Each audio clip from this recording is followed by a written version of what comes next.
people business. Guess what? It's going to morph into, I'm going to leverage this into a kingship position over people. And just how you had to take care of animals, four-legged things that probably routine and mundane, now those lessons are all going to be extracted and embedded, and that is going to help you be a king overseeing two-footed creatures, men, women, boys, and girls. I'm stunned at that. Because it bumps up just the routine of life, and you never know when God is going to move, make a lateral move or whatever type of move, and change a person's assignment. And that's why it's true that the big time is always right where we are now. And yet we kind of think of tomorrow, well, my dream or my ideal job is this or that. Well, okay, maybe God has placed that on your heart. Maybe you'll get there one day, but you know what? You're learning lessons right now today in the 24/7 of today that if God wants to, he'll leverage for the tomorrow. Guy goes from a sheep bin to overseeing people in a country. Still haven't answered my question yet. One word to describe David's leadership. Verse 72. And David shepherded them with what? Integrity of heart. With skillful hands he led them. And again, part of that is just absolutely leveraging his past. We think, wait, he shepherded them with integrity of heart. He had a pretty dysfunctional family. Then there was that whole Bathsheba thing, and yet we're still describing him as integrity of heart, broad brushstrokes, umbrella description. It's amazing. But his role and function in large measure was shepherding. And he learned it with animals and taking care of animals. And there was still that role and function as a king. You have people to shepherd. And he did so with integrity of heart. Amazing. All right, another question to set up the next verse. To what extent integrity and this soundness of character and honesty and this uprightness when it comes to decision making, how do those intersect? How do they play off of one another? Proverbs 11, verse 3. Proverbs 11, verse 3. The integrity of the upright guides them, but the unfaithful are destroyed by their duplicity. Duplicity, saying one thing and doing another, speaking out of both sides of our mouth. Duplicity. Here's what I say my core values are, but I'm living life, and it's a real clash with those core values that I say I have and how I roll and how I live and what's observable in my life. This is what you hear from my life. This is what's demonstrated in my life, and there's duplicity. But the integrity of the upright guides them. It's our decision-making barometer. When we're really on our game, we're just going and blowing, led by integrity. And that moves us into the vast difference of right versus wrong. If we're committed to right, we're going to say no to a lot of things, function with integrity, and that's going to guide us. When we cave in, it's because we've gone a little dark, the wattage has decreased a little bit, and we're veering off from integrity. And it hurts us in our decision-making. So integrity is a huge component in not only the dailiness of making decisions. Absolutely. All right, so if we're all lathered up and committed to integrity, how are people around us going to respond to that when we have this passionate commitment to integrity? Well, Velcro up because it's going to get turbulent. Because most people, they may think they value integrity, but when they're really around integrity, it's pretty annoying. It can be very irritating. It's an extremely compelling trait. It's how we want to do what we want to do. But others, in fact, may not appreciate it, and it may really stir the pot. How so? Proverbs 29, verse 10. 29, verse 10. Bloodthirsty man, what's it say next? Bloodthirsty men hate a man of integrity and seek to kill the upright. Now, the good news is we're always not surrounded by bloodthirsty men. But they are out there, right?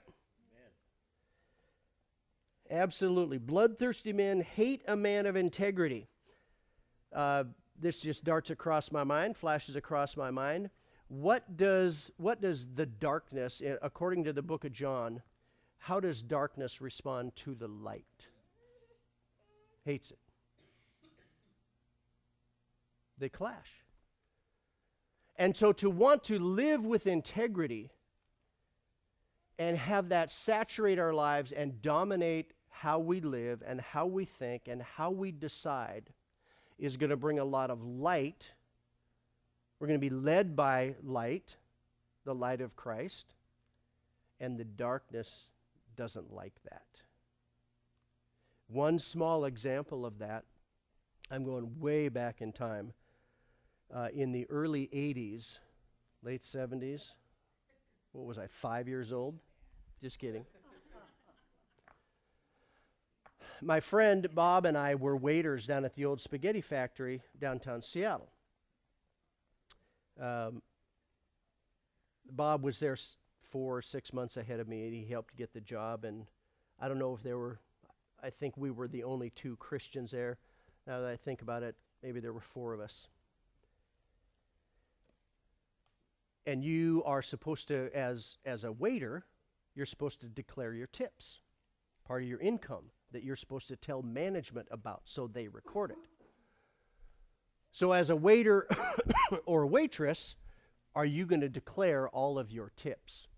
That's kind of the rub there. And so Bob and I were committed to saying, look, this is what our hourly wage is. This is what we made in tips over, I don't know if it was a week or 2 period or whatever, and you just declare 100% of that amount? Or do you say that's less, and then you just have non-taxable income you're shoving in your pocket? And if you've got a couple of mealy-mouthed Christians, little Jesus boys there on the staff, and we're declaring 100% of our tips, and we're newbies, the other people that have been there a long time, what do you mean you're declaring 100% in your tip? We're going to look bad now because you don't make more than we do. We're more efficient than you are. We're better than you are. And yet you're saying you make more money, and it makes them look bad. And there's a little bit of pushback on that. That's just an example of darkness and light. And do we roll with integrity? This is what I made. I'm accountable to God. I got to say this amount.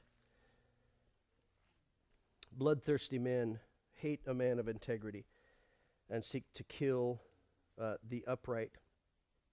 Here's another example from the life of Christ.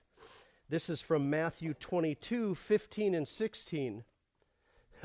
Matthew 22, 15 and 16. Then the Pharisees went out and laid plans to trap him in his words.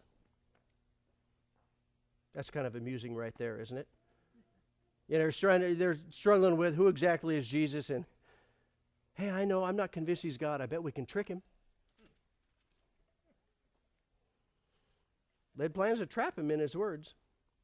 16, they sent their disciples to him along with the Herodians. Teacher, they said, we know you are a, what's it say?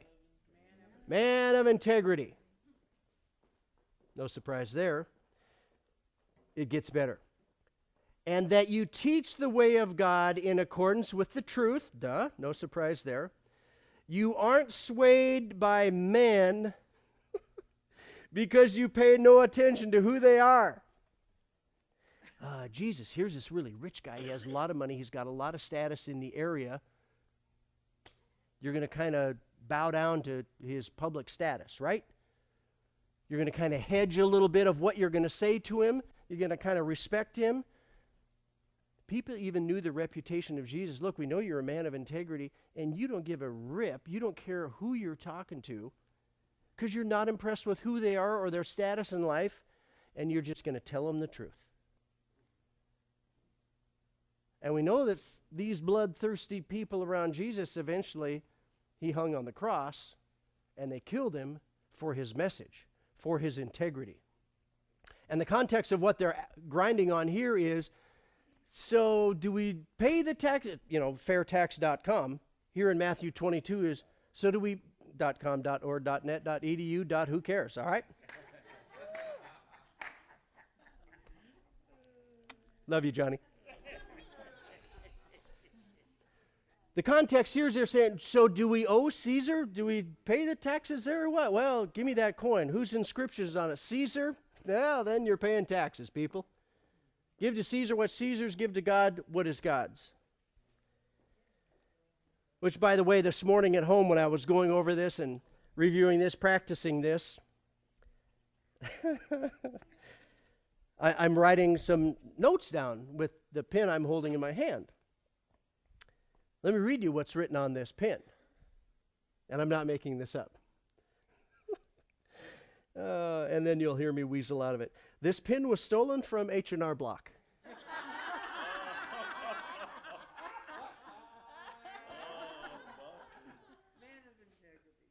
Kind of. Honest. But, Your Honor, Your Honoress, H&R Block doesn't do my taxes. And besides, Sean let me borrow his pen.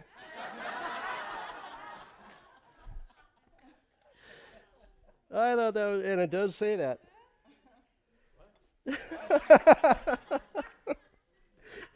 Yeah, truth be told, I think it came from my daughter, Brooke, who had H&R Block do her taxes in January.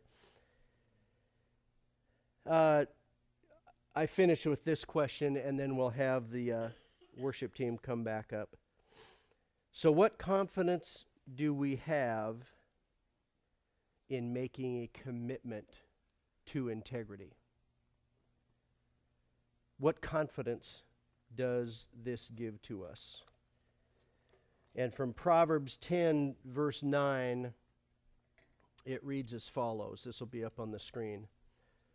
The man of integrity walks securely, but he who takes crooked paths will be found out. And so the confidence we have in walking, it gives us security, it gives us reassurance. It gives that footing and platform. Doesn't mean that the arrows aren't flying by us, kind of penetrating the armor sometime, zinging over our head, hitting us in the backside. But we do have an option. And if we want to walk the crooked path, and sometimes the crooked path looks good, and we have a want to go there, and sometimes we do in fact go there, and then we got to wrestle with our conscience, and we've got to confess that, get back on the path, confess that, want to embrace integrity again, and move in that direction. If we make a commitment just to live on that crooked path, that's not going to go well. That is not going to serve us well because of what it just said in this verse. The man of integrity walks securely, but he who takes crooked paths will be found out. Let me ask that the worship team come back forward again. I asked if we could do that song, Glorious Day, and how I'd like to see us conclude that. And then, Lord willing, next week, we'll deal with the fear of God aspect of the message and the the second trait that Nehemiah had mentioned. Let me ask you to stand, and here's how I'd like to see us close out this aspect of the morning. Because as we were singing the song earlier, part of what it talks about is his return. And I find that, every 7 days when we do church and we gather like this, it's another opportunity. If we've strayed off half a degree, 1 degree, 10 degrees, 25 degrees, it's another opportunity to recalibrate, to be touched by the Holy Spirit, and to realize, God, I've drifted a little bit. And for us to realize He is coming back one day. These are the things that He's done for us on our behalf.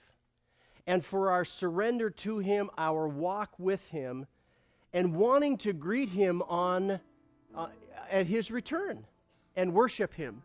So what I'd like us to do is, and we do this very rarely, but let's move in this way, move toward the front, and just feel more like